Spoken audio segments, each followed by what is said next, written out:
माकड़ी के दुर्गा मंच में किसानों ने एक दिवसीय धरना प्रदर्शन किया, जिसमें कांग्रेस कमेटी के जिला अध्यक्ष झुमुकलाल दीवान, मंडल अध्यक्ष शंकर मंडावी और कांग्रेस कार्यकर्ताओं ने पहुंचकर किसानों को अपना समर्थन दिया। इसके बाद तहसीलदार को ज्ञापन सौंपा गया। धरने में किसानों ने रंधन्ना स्थित शंकर कृषि केंद्र के संचालक रमापति पाठक और विगर बायोटेक कंपनी पर आरोप लगाए। किसानों का कहना है कि उन्हें चंचल वैरायटी के हाइब्रिड धान के बीज बिना पूरी जानकारी के बेचे गए। संचालक ने इसे उच्च गुणवत्ता वाली बीज बताकर अधिक उपज देने का दावा किया, जिससे प्रभावित होकर किसानों ने इसे खरीदा और लगाया। लेकिन धान में बाली न आने से किसान परेशान हैं। शिकायत करने पर कृषि केंद्र संचालक ने अपनी जिम्मेदारी से पल्ला झाड़ते हुए कहा कि बीज कंपनी का है, उनकी गलती नहीं है।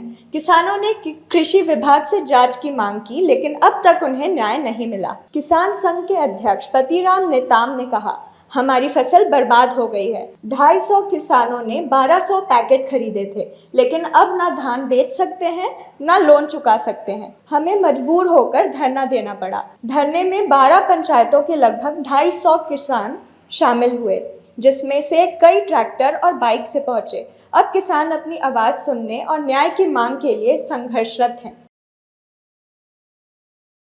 हमारा जो बीच में पटक गया, इसके लिए हम धरना पड़ रहे हैं एक सड़कें माकड़ी ब्लॉक में।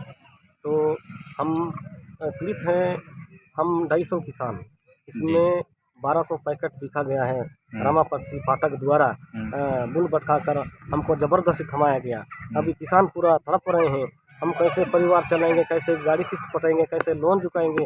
एक तो हमारा जो धान बेचने का लायक धान नहीं हो गया, तो हमको मजबूरी होना पड़ा और एक दिवसीय धरना प्रदर्शन में ब्लॉक माकड़ी में अनुमति मांगी गई।